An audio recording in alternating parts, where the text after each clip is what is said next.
What are you boys fucking looking at? You told me to come and talk to a footy side, not a zoo. Jesus, have a look at you. Seen better heads in piss troughs. How's doing, all right?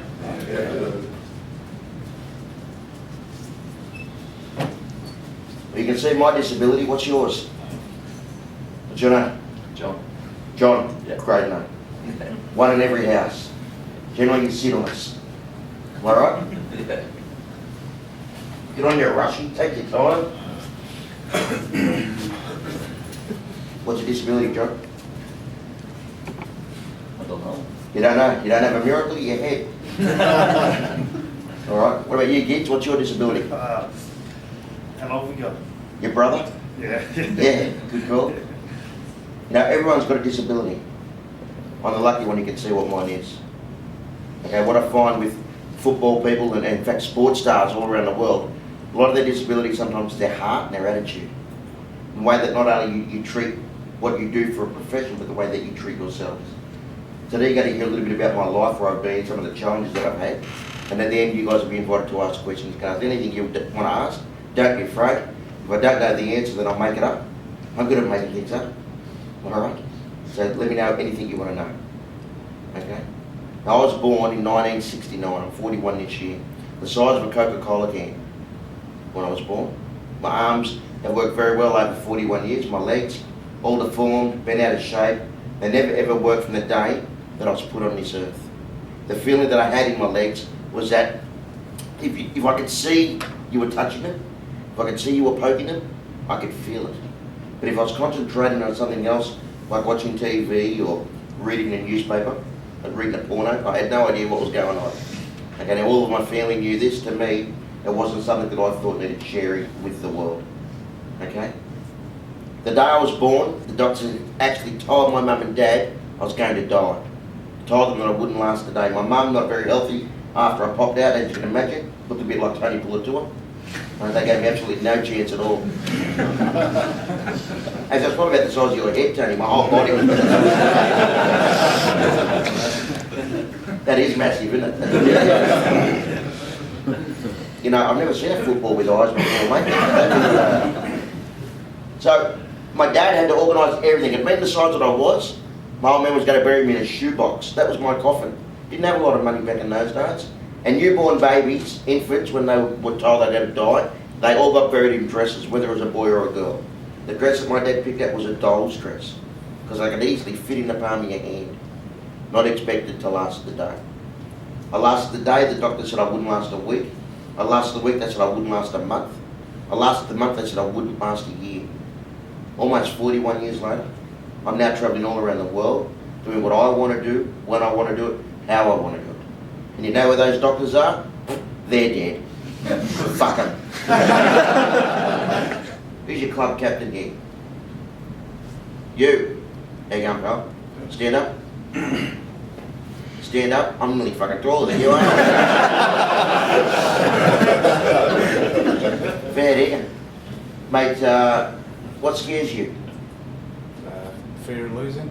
Fear of losing? Really? What else? What about away from football? Probably the same thing, losing your family.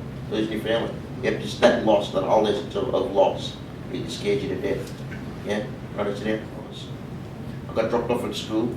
Mum and Dad drove off. School hadn't even started, these bullies grabbed me. They tied my arms up behind my back. They put tape over my mouth. They threw me in a rubbish bin and set the bin on fire. I was 10 years old, about to be burnt to death because I was different. If I was 15, you probably would have called it murdered. One female teacher risked her life to save mine. By the time she got to the bin, it's well alight. I'm sucking all this smoke, ash and soot up my nose and into my lungs. The heat. Here in London, you guys really wouldn't know what hot is. When you go home, turn the oven on to 200. Wait half an hour, stick your head in there. That's hot. Don't really do that, John, I'm just joking. Alright. Just want to make sure you understood that. Alright. TP, what's your life worth? In money wise, how much? There's only one answer to this question, boys. It's not that fucking hard. What's life worth? Priceless. That's right, it is priceless. Each and every one of you have a life that is priceless. Club captain, that's you. Hang on, buddy. It's a pleasure for you to meet me. Alright. Tell me what this is worth. 20 quid? What is it, boys? 20 quid. If you saw this blown down the street, would you pick it up? Yep. You would, wouldn't you? I know you would. Yeah, you pick it up real quick. You would, wouldn't you? You shove it in your pocket, right? Yeah? Do me a favour? Sorry, Queen. Step on it for me.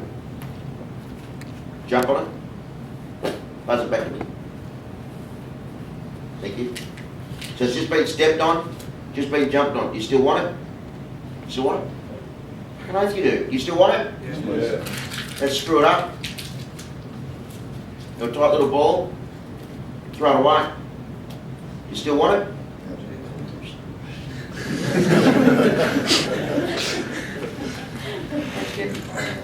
You know, let me tell you, no matter how screwed up some of you think your life has been, or think maybe away from football that you think that your life is screwed up right now, let me show you.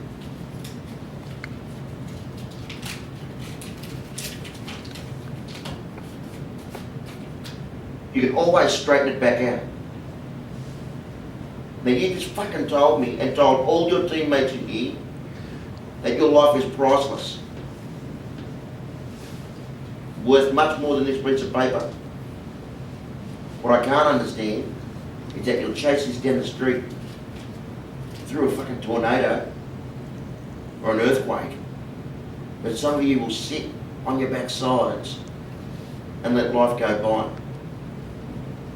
Now you have the pleasure of doing something that you love to do for work.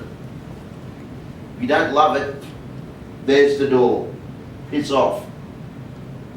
Because I'm sure that Harry and all the other guys here don't want you unless you can give 100%. Am I right? If you don't love what you do, it's time to go. Right now. Each and every one of you have a life that is much more worth than 20 quid. You have a life that is priceless. You've got to start spending it that way. When you're out on that football field, you spend your time out there for everything that is worth, and you do what you need to do for yourself and the team. When you're with your family, you give your family exactly what you are worth, which is everything. You're with your mates, you go down to Griffin, whatever it is that you do. You give your mates everything that they're worth, which is probably, if he was one of my mates, about 5 quid. Okay? You give it all it's worth. You give life everything. Because life doesn't owe you, you owe it. Alright? Now I know you don't need it, but I'm going to give you that. Because I want you to frame it. And every time you think that someone has a shot you for being a little bastard like me, mate, you just look at that and rub your heart a little bit. Alright, champion? Thanks, buddy. Life is so precious. That's why now, I've got from that, I've always had my goals written down. It's very important to achieve those goals.